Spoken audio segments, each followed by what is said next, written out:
Hello, everyone, and thank you so much for joining this episode of the Unbridled Equestrian Podcast.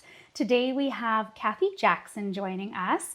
Now, Kathy is an Equestrian Canada certified coach. She is also Licensed coach. Licensed yes. coach. A licensed Thank coach. you. Yeah. And we'll talk a little bit about why that Yes. matters. Yeah. She also holds a diploma in equitation science and has written 2 books on the subject, including this one, Mom, I Want to Ride, and Let's Go to Pony Camp.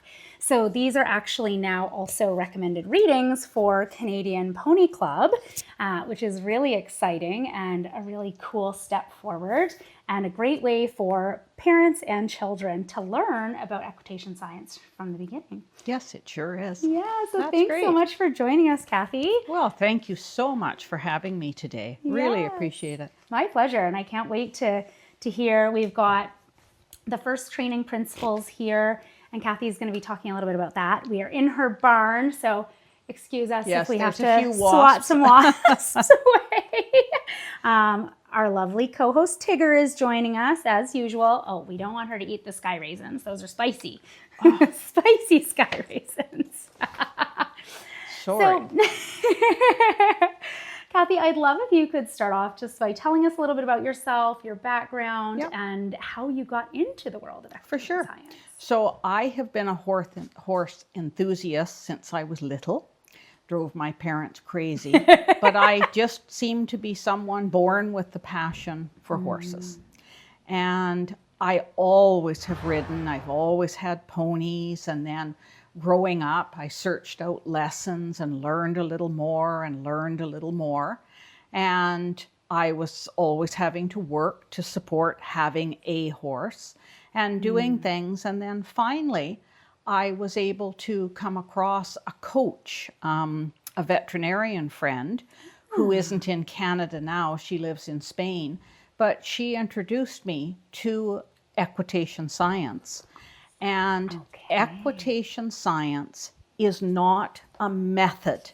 And that's very important to know. It is not a method. Okay. It is peer-reviewed science. And that means that you're not getting information from someone that says, well, gee, this worked on my horses. It must work on every horse. Right. That's not the case. Yeah. This is peer-reviewed science by thousands of people around the world that have really bought into the learning theory of equitation science.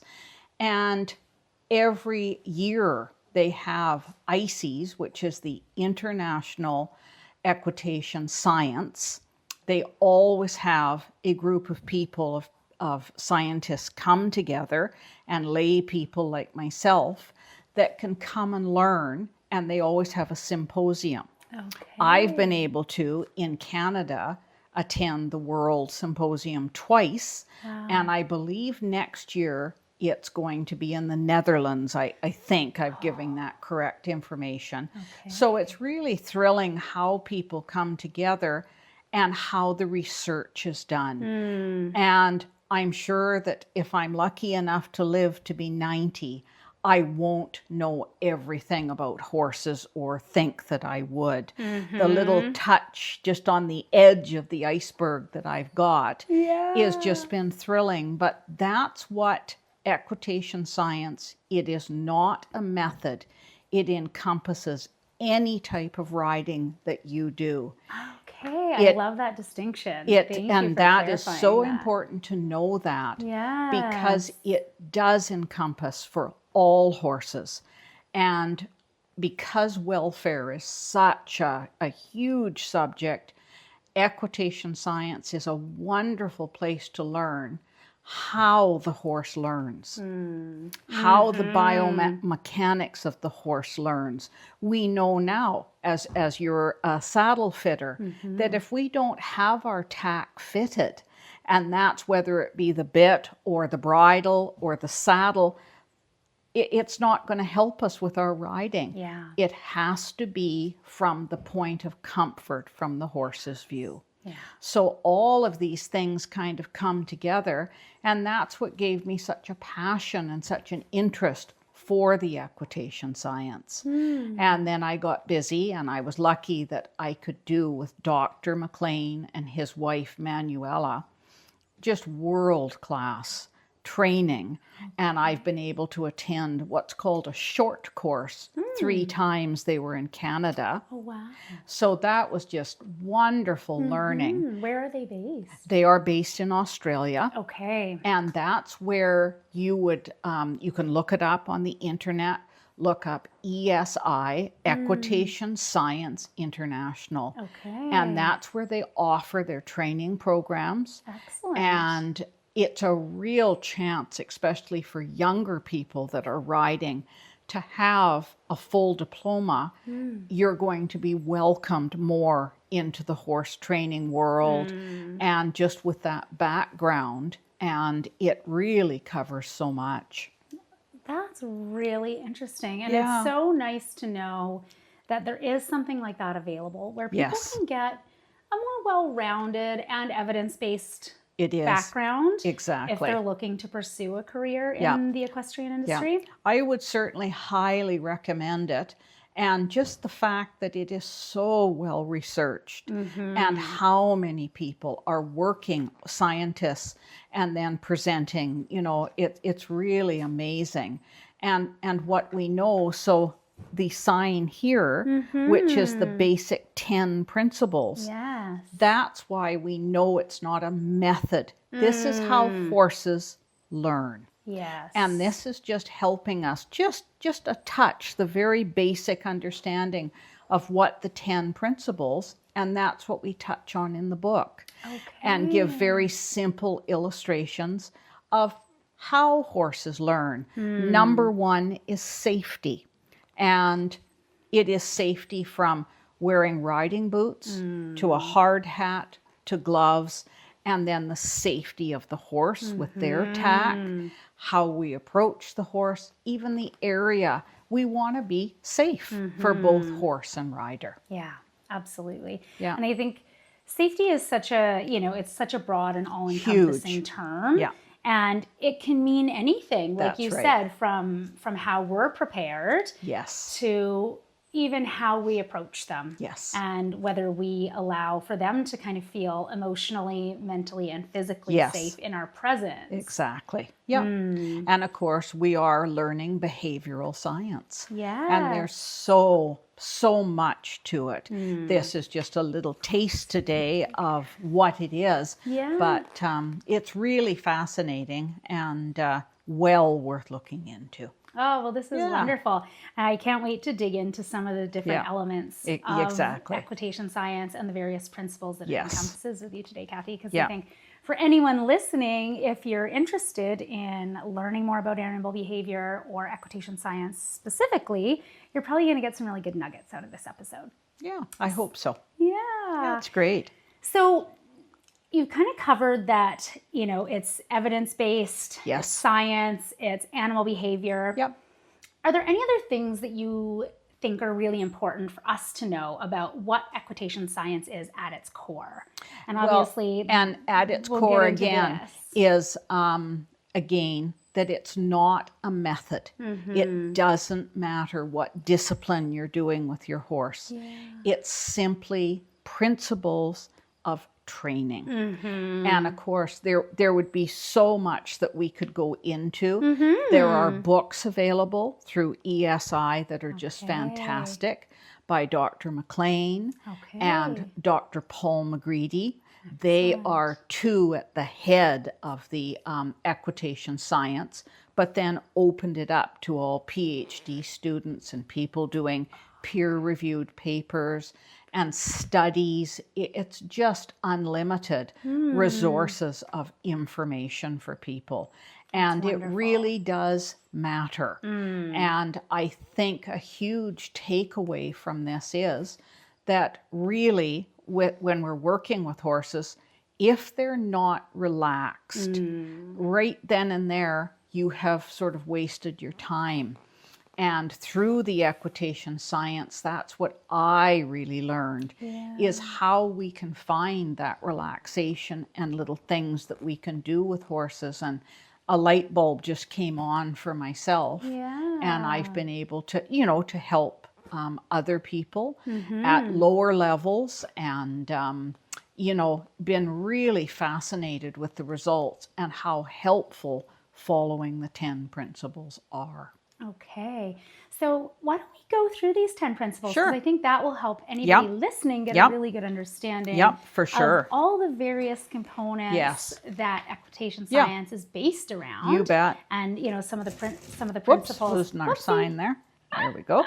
Yes. So as we had said, we just touched on the very first principle, sensible safety. So safety, safety, safety, and just making sure of all the small things, and, wear a helmet, your boots, make sure that your saddle, that your bridle, and making sure that you're not thinking, well, the horse already knows this. It knows how to have a saddle. It doesn't. So that's really important. And just keeping ourselves and keeping the horses safe.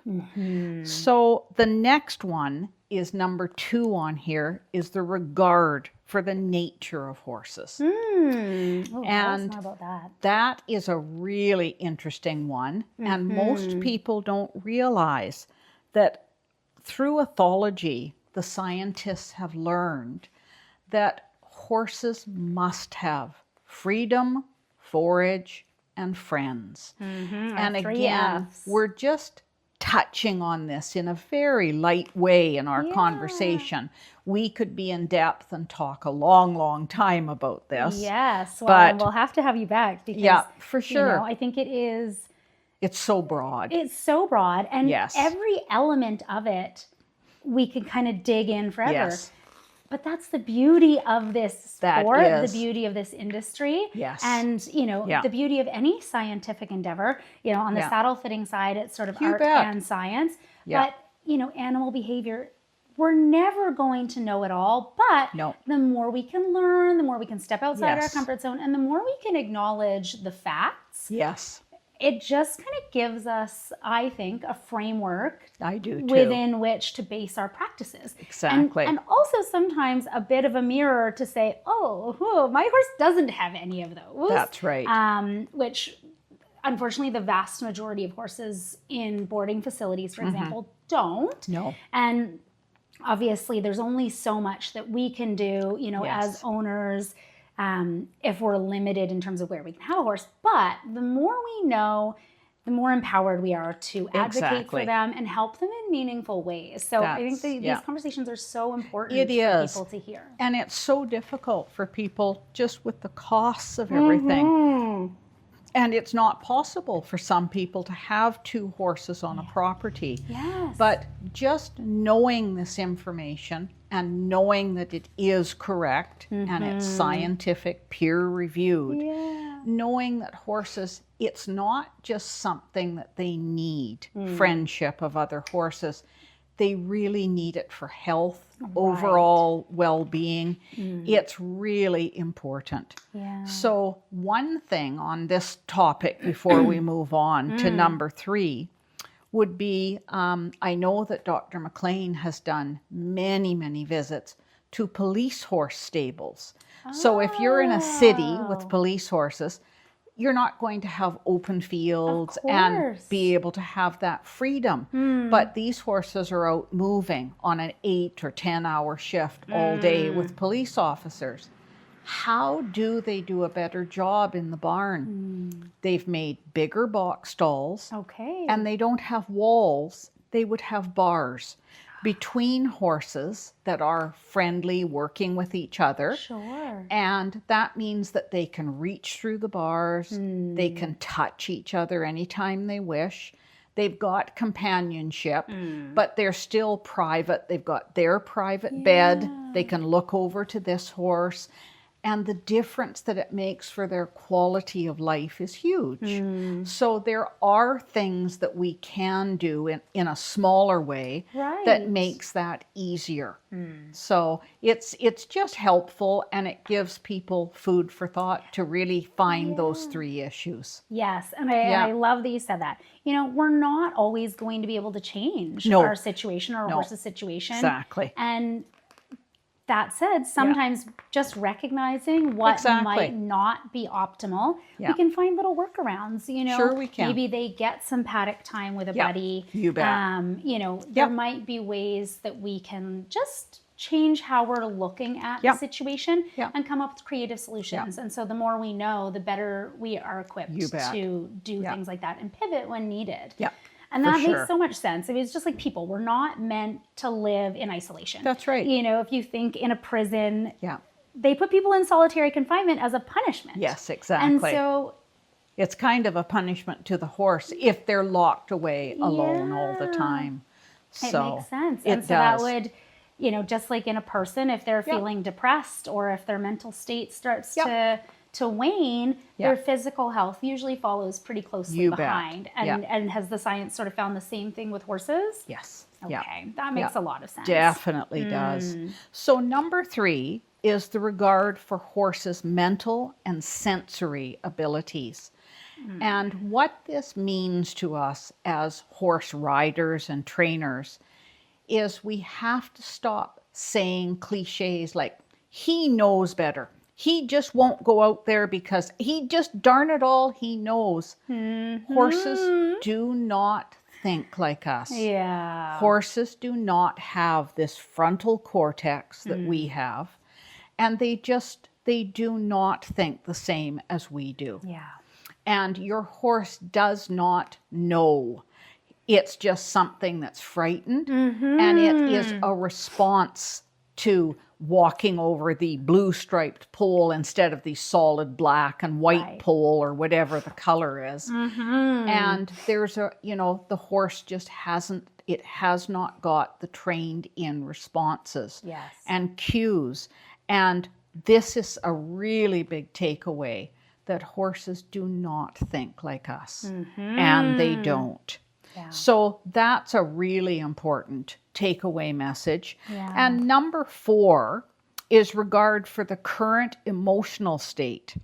So if we can avoid, you'll notice that people that head off to a show and the horse is really wound up, and maybe they crack the lunge whip and get it to fly around. Right.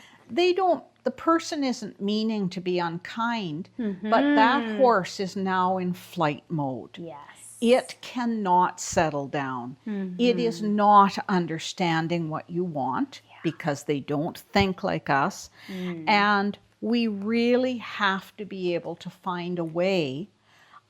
What do we do with that? How can we calm the horse? Yeah. And for myself, what I've learned from equitation science, I would do things like parking my horse. And that means that the horse is stationary, but I'm not holding my horse there. Right. My horse is free to move, but I'm going to ask my horse to park, take a moment.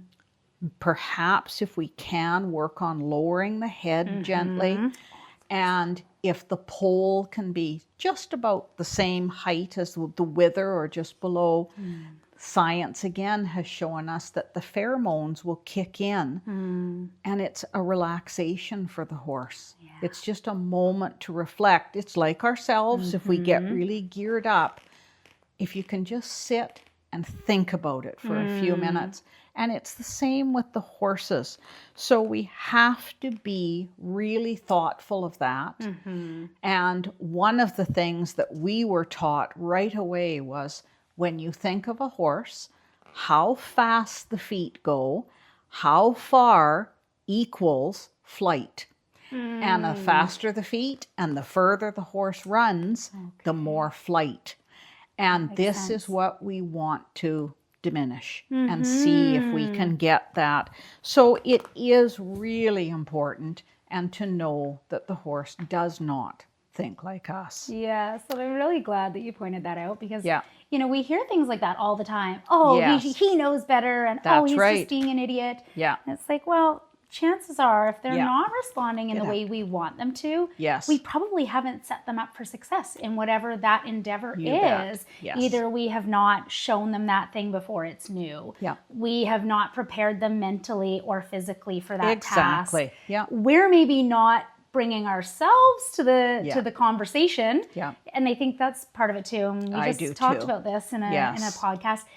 We treat it a lot like a dictatorship typically. Yes, we do. But if we treat it like a conversation, how are we showing up? Are we showing up, oh, Kathy, you better do this Yeah. right now? And Totally Kathy's, so. whoa, Yeah. I don't want to talk to you anymore. Yeah. Get me out of here. It is. That's exactly it. Mm-hmm. And horses are, when we talk about the sensory abilities, horses notice everything. Yeah. And they do. They sure And do. they know through science. Horses can tell a cranky person from a calm, sort of happy person.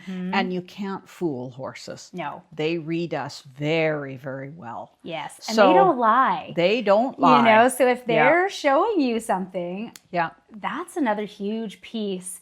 If your horse is showing you something, you bet. you might want to stop and ask what that is. Exactly. Is it a reflection of you? Is it Yes. something in their environment? Yep.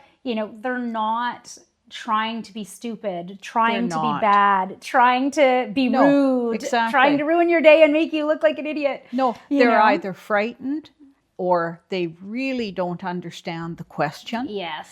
And we have to, as you say, reflect on ourselves and have a look at that. Yeah. So, number 5 is correct use of habituation and desensitizing the horse. So, an example of that would be if you had your horse in the arena and I was to roll one of those great big balls in, Yes. and the horse went, oh my goodness, I've never seen one of these before. How would you deal with that? Well, first of all, you wouldn't just, if the horse was really showing a flight response by its ears being pricked and its eyes were getting and it was snorting, just quietly go away from the ball. And you might give the horse, it's called the 13-second rule. Ooh. Give the horse a moment to breathe. Okay. Allow them to look. They're truly worried about that ball. Mm-hmm. And again, stressing that they don't think like us. The horse isn't sure what that ball, they've never seen one of those before. So I would myself maybe turn the horse again, look at the ball, and turn away and go back. And then slowly tighten up the gap so they could sniff it. And it won't take you too long. Maybe the horse touches the ball and you'd be careful. You wouldn't just kick the ball away and then you could move it.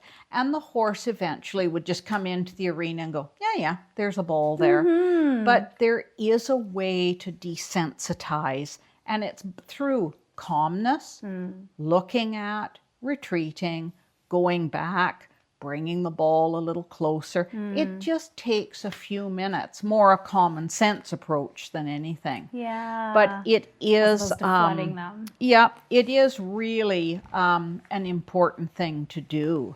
So the next thing then is number 6 is correct use of operant conditioning. Yeah, tell us about Operant conditioning is trial and error learning. And this is mostly how horses learn. And a really good example of that is if you had a young horse and you're just starting training, we would always want to start on the ground. So we would know that this horse has quietly had the halter on and off, but it hasn't really been led yet. But it's desensitized and it understands, it's habituated to the halter, quietly going on and off.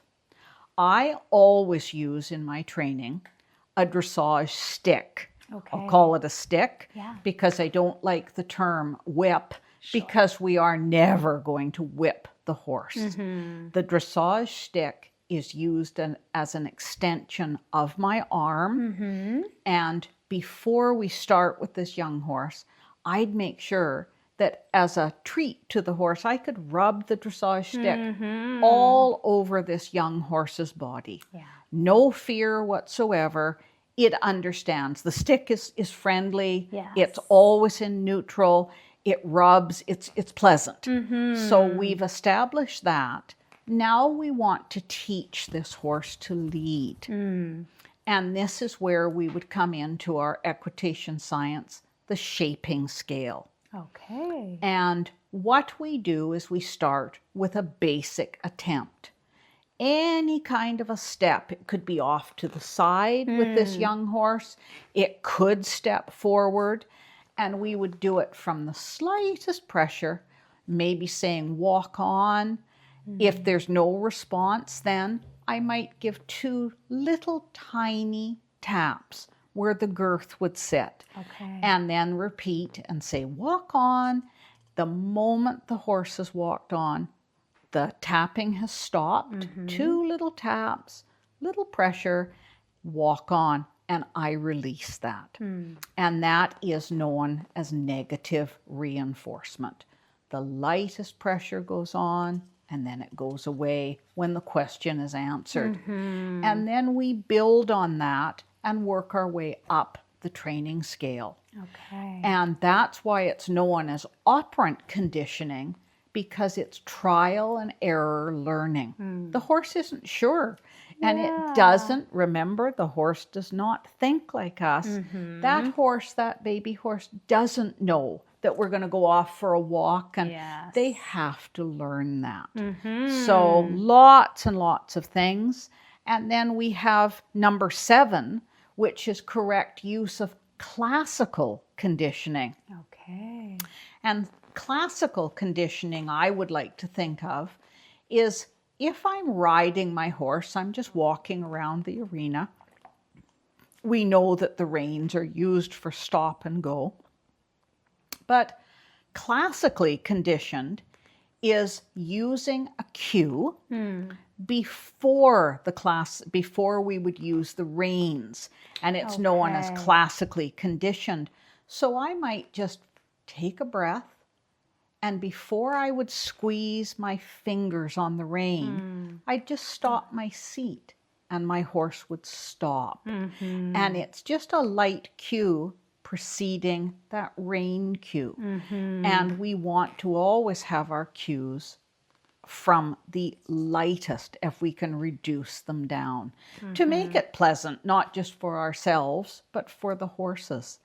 And that is classical, and that is off of our bodies, and that it's really, really helpful to work with both operant conditioning and classical conditioning. And then we come to number 8, which is the correct use of the shaping scale. Yeah, And you mentioned that earlier. Yes, Yeah, the shaping and the scale. shaping scale is just marvelous to have in our repertoire, because we start with basic attempt, which is 1 step Okay. any direction. We accept that, and we always reward our horse. Now, some people, that rewarding the horse is known as positive reinforcement, which is just marvelous. And I always like to use a real scritch like this with my fingers on the wither to say, thank you, that was just great. And the reason being, if you watch horses together, they love to groom each other on the wither. Super relaxing. Yes. They have done testing and seen how much lower the heart rate will go when they're doing all grooming. And that means just scritching themselves. And not so much a pat where you would say, oh, good boy, on the neck like this. It is more a scratch or a rub. That's much more rewarding. And then we come to obedience. And obedience on the shaping scale is that the horse now, with obedience, if I'm walking with my horse, my hand just lightly goes forward. If I needed my dressage stick to go tap, tap lightly to say, come on, We're walking forward. Now the horse goes forward in many steps. It holds the line. We would just walk out from here out to the road and back. That is obedience, and it's immediate from a light cue. So then we go up and we've got rhythm. So we know when we walk with our horses, it's 1, 2, 3, 4. And that's what we're looking for. Now we have rhythm and it stays 1, 2, 3, 4. We don't get 1, 2, 3, 4, 1, 2. We don't get that. It's like a musical beat. More 1, flow. 2, 3, 4, or a flow. And then we have straightness. We want the horse to carry on a straight line so that it's not leaning with its shoulders to one way or pulling us. We are straight. That means the head and neck are in front of the horse in line. And then we come to, from the riding part, of contact or connection, whatever your word would be. And that's just a lovely, it just means that we're connected, that the reins aren't just loose and flopping, but they're not coming back. But we have a connection, we have a conversation. And then the last part on the shaping scale is proof. Anywhere, anytime. Okay. But the important thing to know about number 8, the shaping scale, is, now if I took Ginge today and I went to a ring I haven't been to, she's new to me, I haven't trailered her, we're just practicing loading now, she would be at basic attempt. That could take me 5 minutes, maybe 45 minutes. Right. Till she would release a breath and just be relaxed. And I could scritch on her neck and say, good girl. I'd make my way up through the shaping scale until I was up. With her, I would be easily up to straightness. We're working on contact. These things do not come overnight, but we're always practicing to get up the shaping scale. We want to stay at proof, but that might take us a bit to get there. So that makes sense. And can you explain what the proof piece means? Yes, A little bit for anyone anywhere, listening. anytime that you would have a quiet horse. Okay. You would have a horse that is under stimulus control, meaning that you could say walk, trot, and canter, turning, whatever it is that you're doing, but you're at proof because the horse is relaxed. Okay. And that ticks all the boxes and answers our questions. Okay. Yeah. And number 9 is correct use of cues. And notice that we do say cues. It used to be aids. Okay. We're not really aiding the horse. The horse really would rather be out having grass and doing, that's quite the truth. Okay, But so that's an important distinction. That's a big Yeah, distinction. We're not interesting. really aiding the horse. We are giving the horse cues. And by the cues coming, one after the other is important to know, not all at the same time. Okay. And this is important. Now the horse over time learns the distinction between a rein that's connected, there's a little contact, but it's soft, and our legs lie softly and our seat is on the horse. These are, of course, more advanced training, but the horse begins to habituate as it's trained over time. But we have to give easy to follow cues. So we have a cue. Our cue for going forward could be our legs. It could be a squeeze of one or both calves. And if the horse didn't respond, it could be a tap, tap with our whip. And if there's no response, I would just tap, tap, tap, tap, tap behind my leg, right where the girth is, so the horse could go, oh, okay, I got it, and we're going to step forward. and reward. So that is really important. And then knowing the biomechanics of our horses, which is a whole other, for another day, a whole other, how the legs move on a horse. And we need to learn if the forelimb is going forward, that is the swing phase. If the foot's on the ground, it's the stance phase. And how we can affect these, what we can do as riders. But we can certainly go into that on another podcast. Yes. I'll just get to number 10, and that's our last one. And that is regard for self-carriage. And it really, in a nutshell, means your horse does it on his own. You're not having to kick and pull and twist. Self-carriage, if I'm going to test on my horse self-carriage, I would be, for example, trotting around the arena. I'd be on a light contact. My rhythm would be good. It would be musical. I could be thinking in my mind, 1, 2, 1, 2, and that wouldn't change. My horse would be straight. I could look between my horse's ears. And to test that, I could just take my legs softly off the horse, let my reins go forward, and I could count 3 to 5 strides. If my horse doesn't go off the line, suddenly stop or change my rhythm of 1, 2, I know my horse is in self-carriage.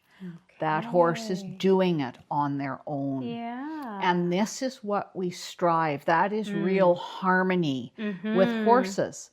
And that's why the 10 guiding training principles are just that. They are principles to guide us no matter what you're training. Yeah. And that's what really is fascinating about the equitation science and so well worth learning. Yeah. Lots to it, though. There really is. There really is. Yeah. And we've just really, this has just been an absolute little brief today. Yes, But, which is great. Yeah, You know, but and just I'm to be helpful for thinking about people. And I just would say about our books, and they're so beautifully designed by Erica Sutphin, who is a writer and a great friend of mine for 40 years. Oh, wow. And Erica did all the artwork. So they're just kind of fun. Yeah, these are. And I have had more parents and grandparents say, I read it again after we read it in bed, because she said, I didn't know horses did that. And that's been really, amazing. really amazing for us because, Yeah. and the older kids that have come, they loved the story.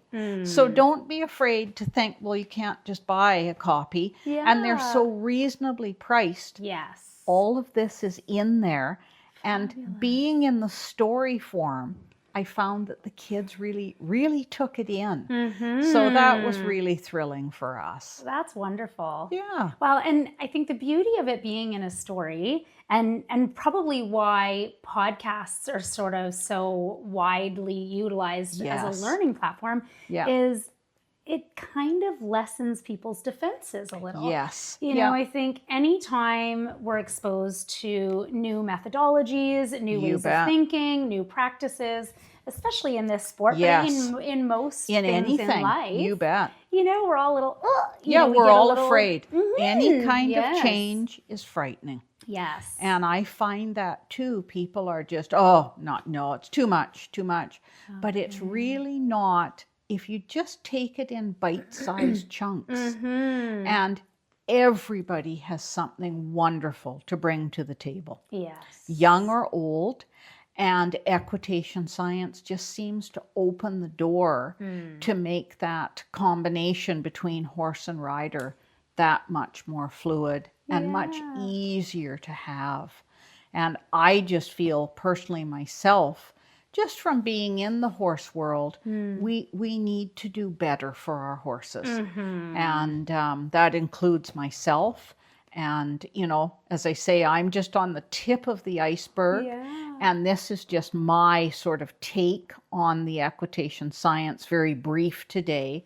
But there is so much to learn, and you can go so in depth on each stage with the scientific training. Yeah. So it's really fascinating and really worth opening that door and looking in. Well, and I think especially because really, as much as there is to it, most of it are things that we're already sort of expecting of ourselves or of our horses or in standard training practices. You bet.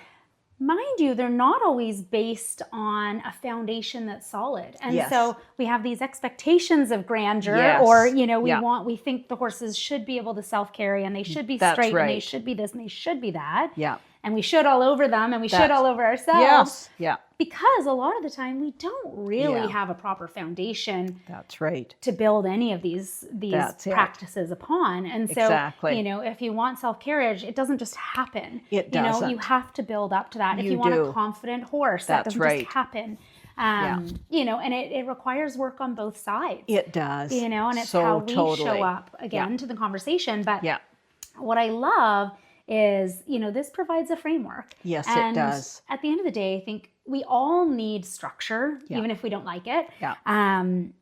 Because otherwise we tend to struggle so much more with the problem. Do we ever? You know, versus if it's like, oh, well, you know, you go step by step, you know, fairly reliably. Okay, well, if this goes this way, then I respond in one of these ways. And if it goes the other way, then I respond in these ways. That's right. And just to have a better baseline understanding of the motivations of the horse, the way they think. You know, you were really clear about how differently they think from us. And so keeping that in mind would make a big difference in terms of how we're then approaching these training questions or these training challenges. I really believe that.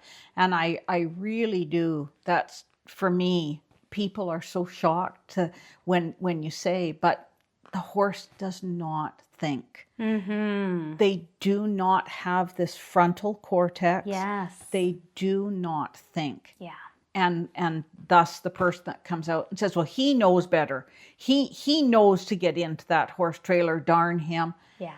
That it's just not a sensible, it's a self-defeating. But if we can look at the guidelines and be sensible and take it apart a little bit. And then number 8, of course, if we jump backwards, it is the use of that shaping scale and how we can use that every day in our riding to see where we're at. And it just makes such a difference to the horses and their overall, you know, state of mind.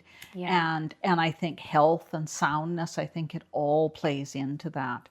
Just like ourselves, if we're not relaxed exercising, you can imagine, you know, if you're tight as anything and you're lifting weights, I'm sure you're going to be super sore afterwards. And probably have a higher risk of injury. And, you know, and I think the horses are the same. So, so that's been great. Well, and I'm so curious to even know how riders could start implementing some of these things. You know, if they're brand new to equitation science, or if they just have an interest in some of the things that you've shared, or some things that they've seen about it. Do you have any sort of, I know you had mentioned some books earlier, and we can certainly, if you know the names of them offhand, we can share them, or I can share them afterwards in the show notes. It's probably best to look there's so many excellent books out. And if you simply go on to the ESI, the Equitation Science International website, their library is there. And they're just marvelous. That's great. And anybody needing any help that would like to start with groundwork, which I always recommend, even for people that say, oh, I've always ridden, I just have this problem because, you know, my horse Ben stops in the corner and won't go. He stops in the corner probably because you're thinking about that there's a grizzly bear or something in the corner. But we can overcome that by reteaching and building in cues. And as we go back then, we were looking at how we train and cues one at a time. People will say to me, oh, I don't bother to back up. My horse doesn't back up. And that's because they've put legs on, because they think, well, we need energy. Right. And then pull on the reins. Right. Let's go back. You have two opposing cues on. Yeah. One is telling the horse to stop, stand still. The other one, if your legs are gripping, you're telling the horse, well, let's go forward. Right. And the horse cannot understand you. Right. He's not able to sort that out. And now we have confusion.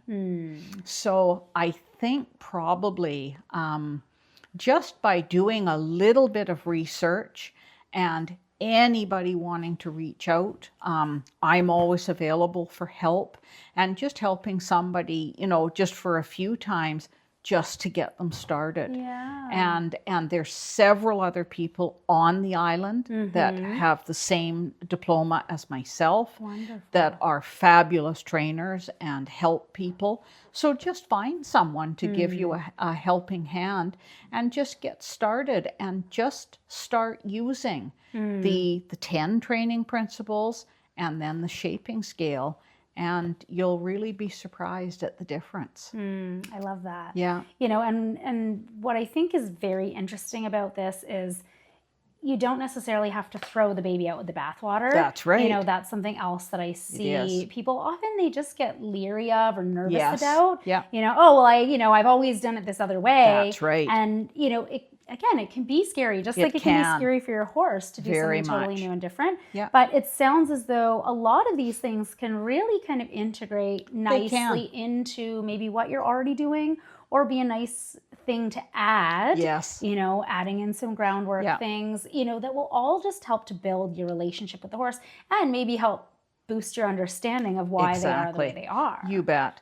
And just not having two cues on at one time, and just really understanding things like that. Yeah. And that is really the basis. I think that's probably one of the big takeaways that I would like people to realize That's what I was going to ask is that horses do not think like us. And we have to go away from that type of old-fashioned thinking. Yes. And it just isn't so. And I think the other thing is not to be afraid of different challenges and ideas. You can do any type of riding with this. Yeah. This is not a method. Yeah. This is scientific proof of how horses learn. Simply behavioral science. Yeah. Sounds like a big word, but it's not. Yeah. So just relax and just have a little taste of equitation science, because it will do nothing more than to bolster your training and help you. I love that. So and help that's your horse. just great. Yeah. Yeah, that's And I think wonderful. that's the bottom line, is really the welfare of the horse and really helping. Yeah. And so what would you say, I'd love to kind of hear of an instance or a horse, or, you know, a story, if there's one that stands out in your mind, where these principles were able to help a horse, where maybe some other more traditional training methodologies or practices had failed. Yeah. Does anything come to mind? Yes, I have had, I've had a lady that came to me, and she had been bucked off several times. Okay. We went back to groundwork, and she'd really been injured. So, and that's just no fun. No. So she had None of us want terrible, that. terrible fear in herself. Okay. And that was very difficult. And we have gone from groundwork to quietly riding around with other horses in the arena. I mean, it's been a slow progression, but she's come leaps and bounds ahead. Good.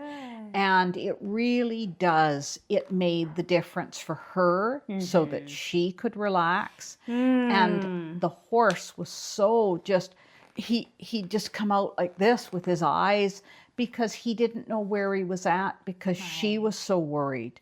So we started very slowly, And that progression on the ground took us about 6 months. Okay. But now she's able to walk, trot, and canter and really enjoy her horse. So wonderful. that was really wonderful. And it may not seem a lot to some people that are, they're not nervous, they don't have issues, they haven't come off and been really dreadfully injured. But for some people, that's a huge thing. And she went away and practiced all the things that we did and kept up with her homework. And she's really having a fun relationship now with that horse. That's wonderful. Yeah. Yeah. And instances like that, Yes.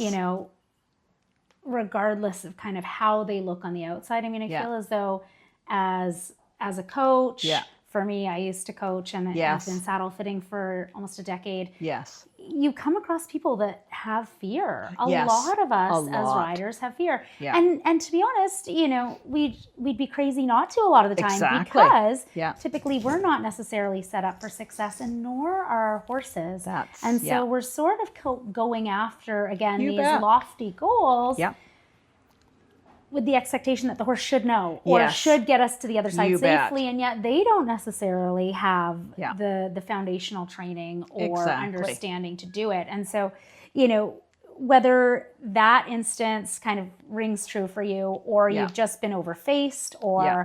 your horse has been overfaced, or your trainer has sort of insisted on pushing in a certain direction. Yes. One thing that I would love to kind of add, and it's a bit Yeah. off topic, but I think it's still really relevant, is I often hear from people, oh, I got pushed into this, or I got bullied into this, and I should have known better. Yeah. And I should have said something. And I think the world is moving in the direction where knowledge is more readily available. Yes.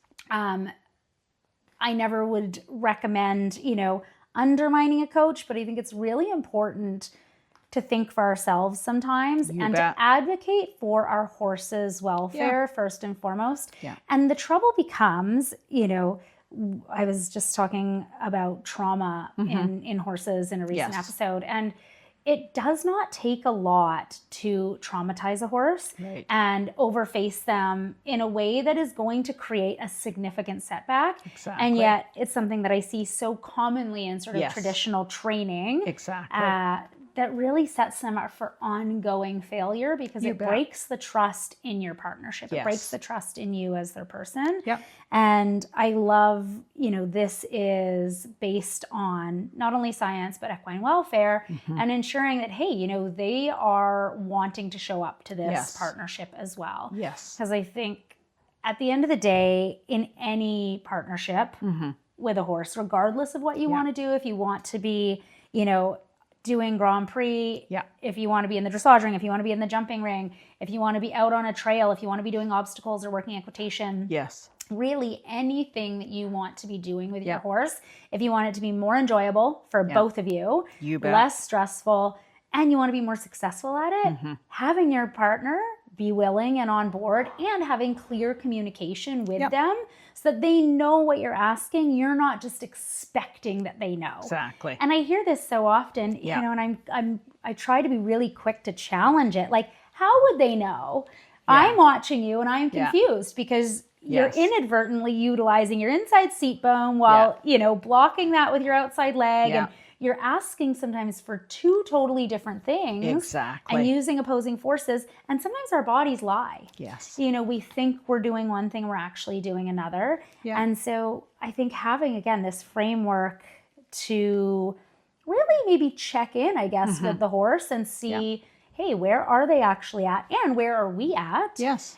And Exactly. then moving Yeah. along in a more structured way versus Yes. just sort of having these assumptions. And I think that's where we go back to everybody. I don't care if it's a little newbie that's coming in to ride, if it's an experienced person that's just getting back into riding and comes, they want to sort of tune up a bit with me and get some coaching and get a horse again and get going, or go lease a horse.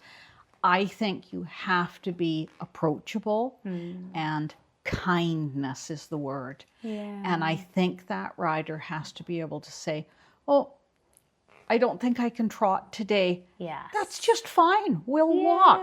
Now we can still do the shaping scale, and we can walk. Let's improve on this. Are you okay to tackle this? That person, that conversation, that's important to me, has to go back and forth. I love that. And you have to be able to communicate with your student. And you know, it's okay. And it's okay if you're having a day, it's just not your day. Yes. Get off and we'll do groundwork. Yeah. We can still have fun. Yeah. And we can still train in our cues. And we can do it from the lightest cue and then progress. There really has to be that communication. Yeah. And I think it has to be inclusive. And not everybody is going to come out and get this and say, oh, this is just wonderful. I understand all the... Start slowly. Yeah. Just a little bit. And this gives people a bit of a taste. But I know from my training and any of the coaching that I've received from these fabulous people and being able to have done the short courses, it was just such a lovely experience because here's people that have taken their students to the Olympics. Right. Manuel McLean, she has taught, people at the Olympic level. And she was so humble and so charming. And they just their humility just puts you at ease right away. And then you can ride. And I think we have to take a lesson from that and be able to do that with the people that come.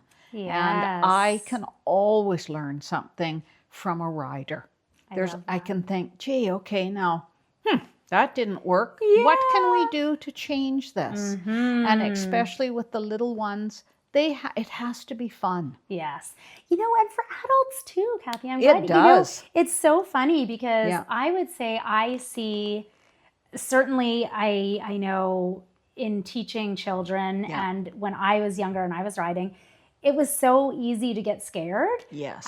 Or for it to lose that sense of fun and excitement. But I work with so many adults at all levels of the sport, and I see it can become really not fun just as quickly for grown-ups. Right. And sometimes even more so because we often have stress from our work. We have the financial stress, the cost You of this bet. sport always increasing. Yeah. We have time crunches. People are trying to manage spouses or children and housework and actual work and, Yes, of and all course. of these other Yeah. pieces. And so I see so many adult riders struggling to really find joy in the sport again. Yeah. And sometimes it gets to a level where, maybe their trainer is pushing competing, but they don't really like competing and it's really expensive and it's really stressful. Yes. But then they're like, well, there's something wrong with me if I don't want to compete. Yeah. And it's so funny. I've had such a vast and interesting journey in the horse world. And I found, learning something new, regardless of how small it is, kind of gives us the same boost as like achieving something monumental in our riding. And so softness, for example, and willingness off the lightest cue possible. Yes. Man, like I feel like I've won the lottery when you can work with a horse You bet. and get them to that point because it means that they're also really in tune with you. Yes. And that is such a foundational piece of being able to do anything with them. Yes. And being able to know, oh, I can take them out for grass and they're not going to spook. And, you know, and obviously we can't guarantee that, but they're bet. not going to be dangerous. Yes. Or if they do escalate, they're going to kind of come back down because I know ways to help them in that. That's to exactly. aid them. Yeah. And I agree. It has to be mutually, and if for the horse to be a willing participant, as I say, we know the horse would rather be out in the field munching and, Just like we'd rather be, having lunch with our friends and not having to go We're to work. so lucky that, that we have horses. Yes. So we want to make sure that we're paying attention and that for horse and rider, it can be a really, really relaxing and really thrilling experience in learning and following that journey. Yeah. So, I that's love great. that. Well, thank you so much, Kathy, for sharing all of this information with us. That's just great. No, I'm just thrilled to, always so much to talk about with the equitation science and so much to take in. But just starting small and doing a little bit of research. And, you know, there's lots and lots of information online. And if you just take it in small bites and, as they say, I'm just on that tip of, you know, learning something every day. And I think it's just if we can come together as fellow horse enthusiasts and be a little bit kinder. And, you know, everyone has something that they can bring. And it's amazing how you'll be in groups and you go to clinics and I'll think, wow, that was really smart. I wouldn't have thought of that. And I think that's what learning is about, being open-minded. The open-mindedness piece is huge. It is, you know, isn't and it? I'm glad that you said that because, so how long have you been a horse person yourself? My whole life. Right? I've had a pony since I was young. And of course, now you look back and think, oh, gee, did I do that? Some of the crazy things that we did with our horses and ponies. But now we do know a little bit better. We do. And I just think again that, you know, we can have such fun. And I'm just so privileged because I've got lovely, lovely students that I enjoy. And then training, I've got people to work with that, again, they're not traditionally equitation science, but they're within the 10 principles. So I'm a real enthusiast with the natural horsemanship and doing different things, and you can blend it beautifully with equitation science. So I think it's important, and just having that fun. Exactly. You know what? And that's exactly what I was thinking as you were speaking there, because I've done lots of natural horsemanship clinics and bodywork clinics, and it really is about having fun and staying open because, you know, I'm not lifelong horse person, but I started when I was 10 and have been completely obsessed ever since. But I've also been saddle fitting full time for about a decade, and there is not a single day, Kathy, that goes by that I'm not seeing something I've never seen before, or learning something new, or having to approach a problem from a totally different perspective because maybe the 10 solutions that have worked for this in the past aren't working for this horse. And maybe it's, you know, a hoof rotational issue. Maybe it's, you know, an accident as a foal issue. Maybe it's, you know, something structural. Maybe it's a rider imbalance issue. There's just so many pieces to all of these puzzles. But the more we can have fun with it, the more we can be curious, and the more we can dabble and explore, I think the more we grow as horse people. And at the end of the day, the horses and ourselves will always benefit from that. And sometimes it can be just a really nice break. I see a lot of, you know, high-level riders that feel so much pressure. They feel so much pressure to train and do the same thing day in and day out. And they're kind of sick of it, but their horse is also feeling that pressure. And so sometimes it's really nice when you can add in a new modality and just say, hey, I'm going to dabble. I'm going to play. I'm going to have fun. I'm going to see what answers my horse gives me. And then use that to kind of gauge, oh, maybe there's some gaps there. You know, I don't know very many horses that are well-behaved in the cross ties and well-behaved in hand and well-behaved under saddle. You know, a lot of horses and a lot of us as horse people have major gaps. And huge. Unfortunately, any of those gaps, you know, we see a horse that's really acting up in the cross ties. That is a dysregulated horse most of the time. And they are communicating that they're in this kind of fight or flight state. You bet. You know, the heads are high, the eyes are bulging, they're pawing frantically, they're tossing their heads. And so often we just kind of let it happen. Or we don't know or have tools to maybe help them find a more peaceful state where we can enjoy that together. Or, you know, those issues, maybe they're great in the cross ties, but then the issues come out in hand or on the trail or, you know, in the jumper ring, but not in the hunter ring, you name it.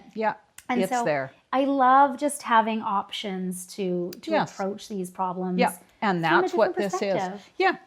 Just to help and just being aware of how the horse learns and going through it just made such a difference. And it's been a journey I've just been so privileged to take and really have enjoyed.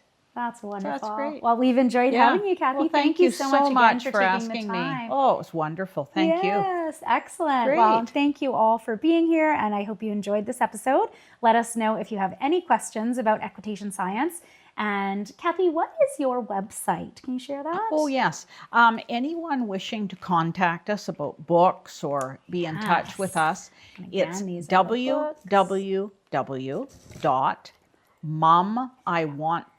www.momiwanttoride.com. So any comments or anything, any information you'd like, and I'll give you my cell number in case anyone just wants to contact or text me for information. Perfect. That's That very is generous. Thank you.